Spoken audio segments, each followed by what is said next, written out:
Welcome to my Saranzlobby. இன்றைக்கி நம்ம பார்க்க போகிறது soybeans rice or meal maker rice, soya chunks rice. So இந்த மாதிரி வெரைட்டியாக சொல்லுவாங்க. ஸோ அதை எப்படி டேஸ்டியாக சிம்பிளாக குயிக்காக செய்யலாம் அப்படிங்கிறத பார்க்கலாம். அதுக்கு முன்னாடி என்னோடய சேனலை சப்ஸ்கிரைப் பண்ணாதவங்க, இதுவரை சப்ஸ்கிரைப் பண்ணாதவங்க சப்ஸ்கிரைப் பண்ணுங்கள். கூடவே அந்த பெல் ஐக்கானையும் கிளிக் பண்ணி வைங்க.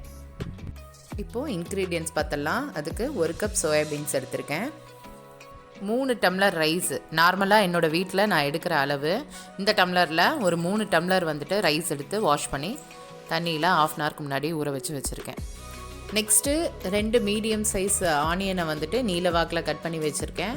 அதுக்கப்புறமா 5-6 க்ரீன் சில்லி கட் பண்ணியிருக்கேன், ஜிஞ்சர் கார்லிக் பேஸ்ட்டு, கருவேப்பிலை. ஒரு 6 தக்காளியை சின்னதாக நறுக்கி வச்சுருக்கேன். இதை வந்துட்டு மிக்சியில் அரைச்சி தான் வந்துட்டு நான் சாதத்தில் சேர்த்த போகிறேன். நெக்ஸ்ட்டு புதினா 1 கை, கொத்தமல்லி 1 கை, அப்புறம் 1/2 லெமனை வந்துட்டு அறுத்து வச்சுருக்கேன். அடுத்து தான் தாளிக்கிறதுக்கு சோம்பு, பட்டை இது மட்டும்தான் நான் ஆட் பண்ண போகிறேன். காரத்துக்கு கொஞ்சமாக மிளகாய்த்தூள், அதுக்கப்புறம் கேர்டு, தயிர், கெட்டியான தயிர். இதுதான் இன்க்ரீடியன்ட்ஸ். இன்றைக்கி சோயாபீன்ஸ் ரைஸ் குக்கரில் தான் செய்ய போகிறோம். ஸோ குக்கரை வந்துட்டு அடுப்பில் வச்சுட்டு தேவையான அளவு ஆயில் ஆட் பண்ணிக்கோங்க. உங்கள் விருப்பத்துக்கு எவ்வளோ ஆயில் வேணாலும் சேர்த்துக்கலாம். அதுக்கப்புறம் பட்டை போடுறேன். அதுக்கப்புறமா சோம்பு, பெருஞ்சீரகம் அதை ஆட் பண்ணிவிட்டு அதுவும் நல்லா வெடிச்சிடட்டும். அதுக்கப்புறமா கருவேப்பிலையும் நல்லா புரிஞ்சு வந்துடணும், படன்னு. நெக்ஸ்ட்டு க்ரீன் சில்லி, 5-6 க்ரீன் சில்லியை நீல வாக்கில் கட் பண்ணது, அதையும் போட்டு நல்லா வதக்கிடலாம். வதக்கி முடித்ததுக்கப்புறமா 2 மீடியம் சைஸ் ஆனியனை நீல வாக்கில் கட் பண்ணது அதை ஆட் பண்ணுறோம். ஆட் பண்ணி அதுவும் நல்லா வதங்கிடட்டும். ரொம்ப கருக வேண்டாம், ஓரளவுக்கு கோல்டன் கலருக்கு டர்ன் ஆனிச்சுன்னா போதும். இப்போ வதங்கிட்டுருக்கு. ஆனியன் ஃபுல்லாக கோல்டன் கலருக்கு கன்வெர்ட் ஆனதுக்கப்புறமா ஜிஞ்சர் கார்லிக் பேஸ்ட் ஆட் பண்ணுவோம்.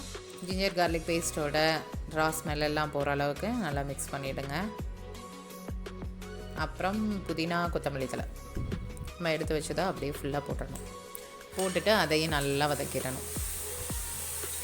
அப்புறம் அரைச்சி வச்ச தக்காளி பேஸ்ட், 6 தக்காளி, 5-6 தக்காளி எடுத்து நல்லா மிக்சியில் கிரைண்ட் பண்ணி அதையும் ஆட் பண்ணணும். கொஞ்சம் அந்த வாட்டர் எல்லாம் போனதுக்கப்புறம் திக்கானதுக்கப்புறமா 1-2 ஸ்பூன் சில்லி பொடியை ஆட் பண்ணுறேன். காரத்துக்கு தகுந்த மாதிரி நீங்கள் கூட்டவோ குறைக்கவோ செஞ்சுக்கலாம். நான் வெறும் சில்லி பவுடர் மட்டும்தான் போடுறேன், வேறு எதுவும் போட தேவையில்லை. இதுவே ரொம்ப டேஸ்ட்டாக இருக்கும், ஒரு தடவை ட்ரை பண்ணி பாருங்கள். இப்போது அந்த வாட்டர் கண்டென்ட்லாம் போயிடுச்சு. உப்பு போட்டுடலாம், தேவையான அளவுக்கு கொஞ்சமாக உப்பு போடுங்க. அதுக்கப்புறம் நம்ம தண்ணி ஆட் பண்ணதுக்கப்புறமா தேவைப்பட்டுச்சுன்னா இன்னும் போட்டுக்கலாம். நெக்ஸ்ட்டு நம்ம சோக் பண்ணி வச்ச அந்த ரைஸை போட்டுடலாம். ரைஸை போட்டு அந்த மசாலாவோட நல்லா கோட் ஆகிற அளவுக்கு மிக்ஸ் பண்ணி விட்டுறணும்.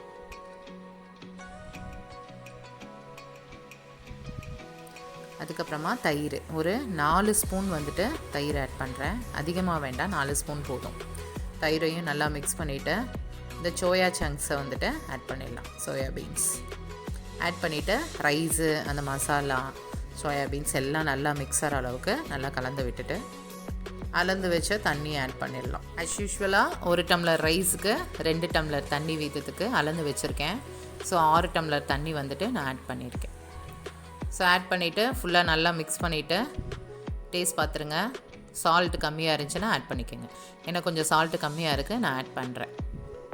நெக்ஸ்ட்டு 1/2 லெமன் அடுத்து வச்சோம் இல்லையா, கடைசியாக அதையும் பிழிஞ்சிட்டு ஃபுல்லாக டோட்டலாக அதையும் சேர்த்து மிக்ஸ் பண்ணிவிட்டு தண்ணி கொதித்து வந்ததுக்கப்புறமா குக்கரை மூடி விசில் போட்டுடலாம். 2 விசில் வந்துட்டு ஹை ஃப்ளேமோ, 1 விசில் லோ ஃப்ளேம்லேயும் வைக்கணும்.